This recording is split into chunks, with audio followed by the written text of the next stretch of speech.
Gordon was cross. Why should Henry have a new shape? He grumbled. A shape good enough for me is good enough for him. He goes gallivanting off to crew, leaving us to do his work, and comes back saying how happy he feels. It's disgraceful. And there's another thing. Henry whistles too much. No respectable engine ever whistles loudly at stations. It isn't wrong, but we just don't do it. Poor Henry didn't feel happy anymore. Never mind, whispered Percy. I'm glad you're home again. I like your whistling. Goodbye, Henry, called Gordon. We're glad to have you with us again, but remember what I said. Later, Henry stopped at Edward's station. Hello, Henry, said Edward. You look splendid.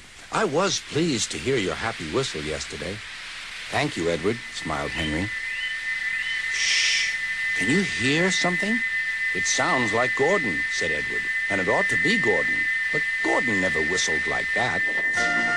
It was Gordon. He came rushing down the hill at a tremendous rate. He didn't look at Henry, and he didn't look at Edward.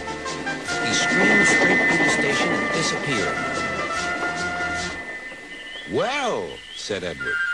It isn't wrong, chuckled Henry, but we just don't do it.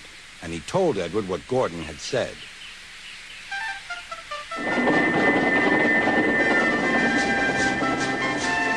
Meanwhile, Gordon screeched along the line.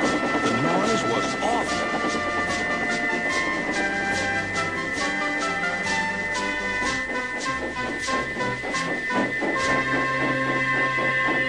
At the station, everyone covered their ears. Sir Topham Hatt covered his ears, too.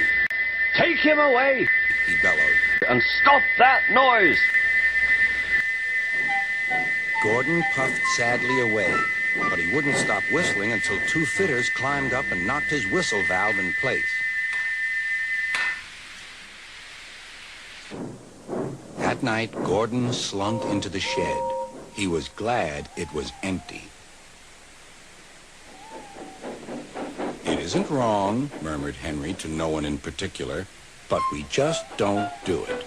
No one mentioned whistles. Next morning, Henry was enjoying himself enormously. I feel so well. I feel so well, he sang. Trickety-trock, hummed his coaches. Then he saw some boys on a bridge. Beep, beep, hello, he whistled. Oh, he called. The boys didn't wave and take his number. They thought it fun to drop stones on him instead. They've broken our glass. They've broken our glass, glass, cried the coaches. The passengers weren't hurt, but they were cross. Call the police. No, said the driver. Leave it to Henry and me. What will you do? They asked. Can you keep a secret? Yes. Well then, said the driver. Henry is going to sneeze at those boys.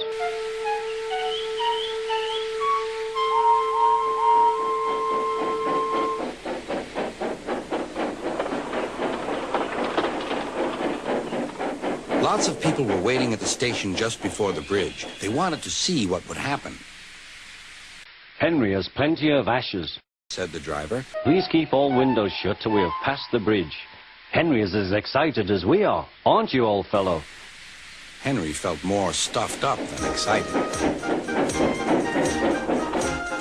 Soon they could see the boys, and they all had stones. Are you ready, Henry? Said the driver. Sneeze hard when I tell you. Now, he said.